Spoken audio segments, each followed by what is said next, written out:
Saldi a luglio, saldi a Natale, saldi quasi tutto l'anno. Il Covid rischia di far saltare le date tradizionali, ma anche di far perdere il significato profondo dei saldi. Si parla di posticiparli ad agosto, ma per le regioni che lo ritengono anticiparli poi a luglio. Insomma, una gran confusione. Riportare i saldi alle loro normali date storiche. Saldo vuol dire vendita di fine stagione, non di inizio stagione.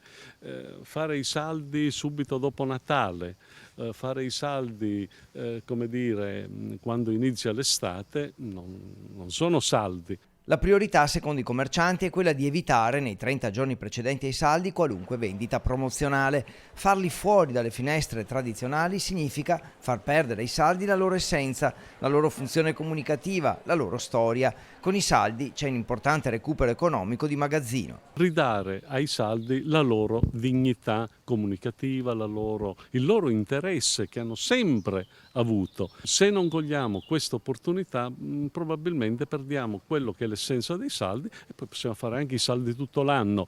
E poi non va dimenticato che fare saldi tutto l'anno non presenta una reale convenienza economica per i commercianti.